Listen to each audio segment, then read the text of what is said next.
So ngayong araw guys, ito na naman ang ating daily vlog sa unang pagpasok sa eskwelahan. Ito na nga pala ang update ng isang grade 10 student. Kaya malupit ang content na naman ang mangyayari. Swabines! Ako po si Tristan Sheikh Salvador Adriano.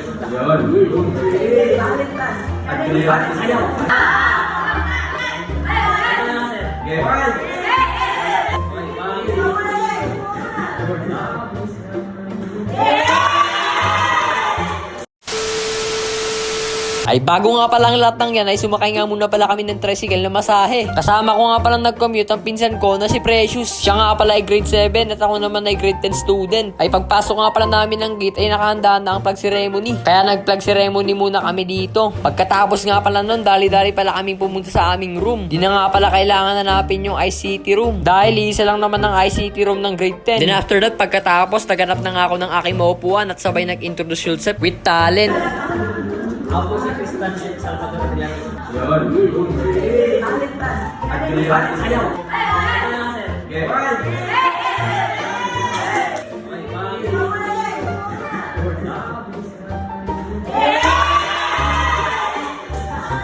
And after that, pagkatapos, tamang chilling nga muna pala kami dito after that subject. Tamang kaya lang sa una, then after that, mag-aaral na kami. Ito nga palang isang kaklase ko na si Erwin na may pinapakita sa akin. Di ko naman alam kung ano yun.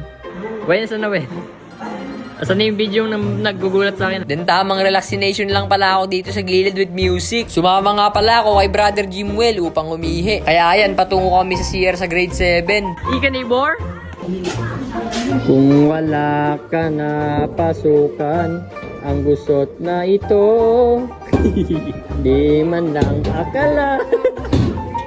Di ba kain? Hindi after that kalokohan ay pumasok na agad kami sa aming room. Naglagay nga pala ako ng pangalan sa upuan ko para tandaan lang. And then attendance check nga pala kami at aksidente kong nailagay yung pangalan ko sa female list. First day of school, lutang moments. Kaya nilipat ko na agad sa male list. Then after nun, uwian na. Ito nga pala ang mga kasabay ko pa uwi. Pagkalabas nga namin ng room ay sabay-sabay na kami naglakad. Nakamotor na nga pala ako, kinuha ko kaninang tanghali.